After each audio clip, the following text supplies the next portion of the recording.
everybody. This is our first screencast for the 7th grade.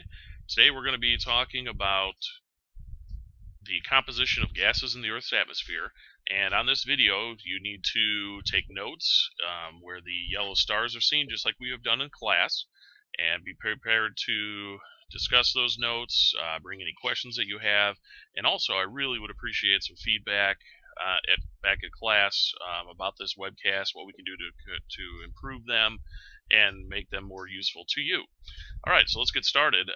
Today, like I said, we're talking about the composition of gases in the Earth's atmosphere.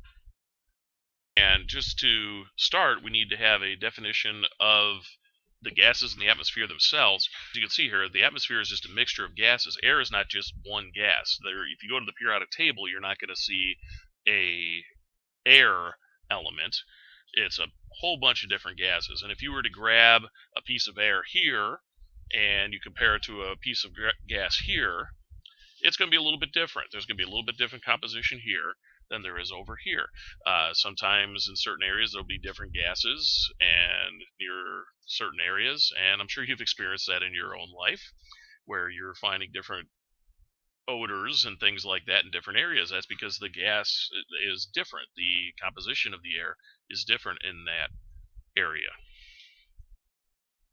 And here's a question for you. What do you think are the 3 most common gases in our atmosphere? And here's a pie chart, give you an idea of the composition of these gases. Here you can see that there's this yellow gas that's quite large.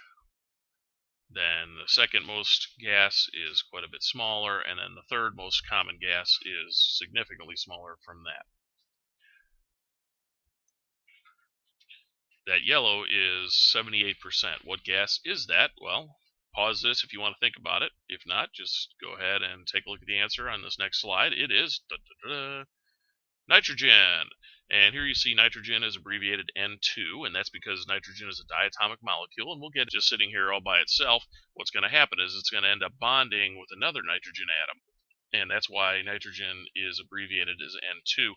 And where you'll see this is, like, for example, there are some tire stores, like tire discounters. I know I go there, and they'll fill your tires with nitrogen, and that's why they abbreviate, and it's abbreviated N2. So look for that next time you go to a tire store like Tire Discounters. The second most common element, or the second most common gas in our atmosphere, is super important to us, and that would be, that's right, oxygen. And oxygen, again, like nitrogen, is a diatomic molecule, where again, you're not going to find just one oxygen sitting around, floating around by itself. It's going to bond with something, including another oxygen, and here you're going to see that it is O2. So that's oxygen, and oxygen is approximately about 20% of the Earth's atmosphere, 21%.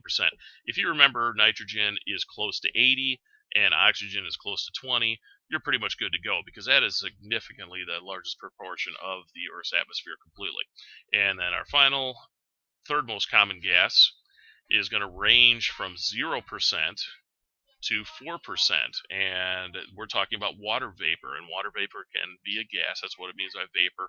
Vapor means that it's a substance that normally is in a liquid form or a solid form at room temperature, but in this case it's a gaseous form, so that's why we call it water vapor. So it's water in gas form, and it goes from a range of 0% of the atmosphere to about 4%. You can imagine where it would be 0%, places like deserts. 4%, you might be thinking about maybe a tropical rainforest. Other gases, there's a trace amounts. There's a whole bunch of other gases, argon, helium, things like that, that are going to be in very, very small amounts. That's what it means by trace amounts, a very small amount of gas. You're going to also have some solids up there floating around, dust, just like in your house. You might see some dust floating around in your room. Just like that, you do have solid particles floating around in our atmosphere. And you get a bunch of that stuff up in the atmosphere. It can actually start blocking out the sunlight, maybe even causing temperature drops. Like we talked about, if there's a big volcano, it can throw enough crud up into the atmosphere that it could actually block and shade out the sun and cause even global temperatures to decrease over time.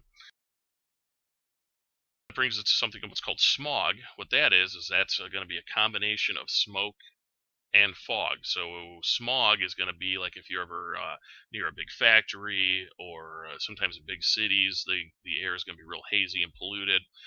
Fortunately, people have gotten a lot better, especially here in the United States. Shoot, when I was a kid in the 70s, I remember cities like Gary, Indiana, places like that, where it looked like a disaster, just like you see here on the screen on this picture.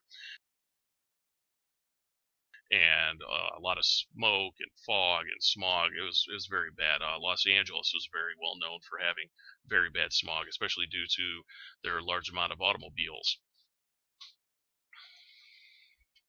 Okay, and let's go on a kind of a more cooler, happier note. One of the effects of our atmosphere that's caused by what's called the ionosphere, and we'll talk about that in a little bit, is the Earth has a magnetic field, and you are familiar with that. That's why compasses work. And one of the cool things about the Earth's magnetic field is that it's stronger at the poles, just like a regular magnet, where here's the North Pole, here's the South Pole, and those parts of the Earth are stronger in terms of its magnetic pole. So what's going to happen is you have things called solar wind. You have these particles shooting out from the sun at really high velocity, and they can actually get pulled in and get trapped in the ionosphere at the poles. And it could theoretically happen more towards the equator, but it's the magnetic field is particularly strong at the poles. That's why you're going to see this effect much more often at the very far north or the very far south. And you probably have heard of the Northern Lights, and the aurora is the lights. Like, for example, really technically, the Northern Lights is called the Aurora Borealis, and the Southern Lights are actually Southern Lights, and those are actually technically called the Australis Aurora. I goofed that up. Aurora Australis. That'll teach me for not having notes. Aurora Australis, and those are these. That's like the sciencey name for the Southern Lights. And so you can see it's all caused by the Earth's magnetic field. So if the Earth did not have a magnetic field, like the moon does not have a magnetic field. So the moon is not going to experience this. It's not going to have any. You're not going to have northern lights on the moon. Here's just some pictures here coming up. You can take a look. Whoa, look at the spaceship. All right, that's you might know what that is. What is that ship? I mean, it's not out of Star Wars. It kind of looks like it. That's the International Space Station.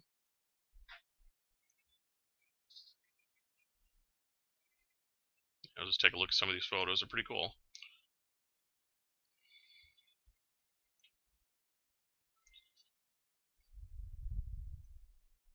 And if you go online, I mean, you can just see just tons and tons of just fabulous pictures of the Northern Lights or the Southern Lights.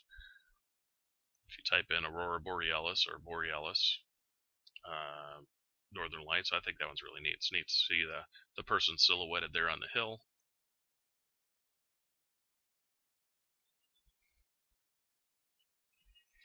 Okay, now we have a clip for you to check out.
more help, go ahead and rewind it, pause it, whatever you need to do. And then, of course, when we meet back in class, ask questions if you need to. All right, hope you enjoyed this, and we'll see you next time. Be careful, kids. Bye. Bye. See you next time. Bye. Maybe next time. Bye. Hi.